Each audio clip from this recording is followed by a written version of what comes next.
So I got this comment on YouTube, and I want to talk about especially the nuclear part of it. We can all agree, lifelong politicians, not so great.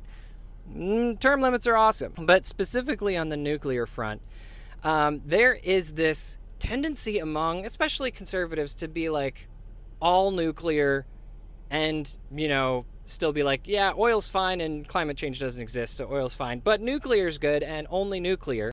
And especially when you're looking towards the whole of human civilization going forward, looking at nuclear does seem like an appealing option, but pinning all of your hopes and dreams on one single solution, generally not a great way to solve the universe. And this is coming from me, a very pro-solar person. I'm going to advocate solar and storage whenever I possibly can.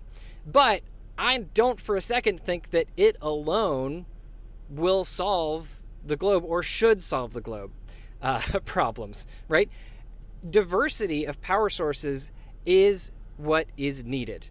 And we need to get away from dirtier sources of power like fossil fuels, which create pollution, they create global warming, all that stuff.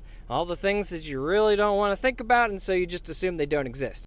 But take, for instance, like China is building out a ton of power all the time these days. They are building nuclear. And Europe's building nuclear. Like, nuclear is great, but China is also building a ton of solar and storage. They are also building still fossil fuel plants.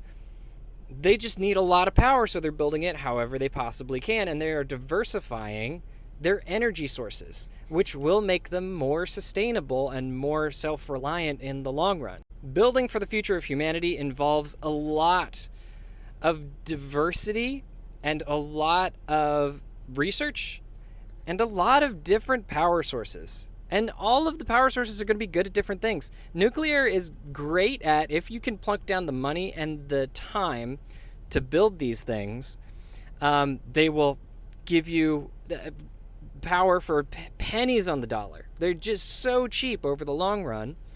Solar is pretty cheap. It can be deployed really, really quickly. And that is what its huge benefit is. Plus, solar plus storage, you can make an off-grid cabin with solar and storage.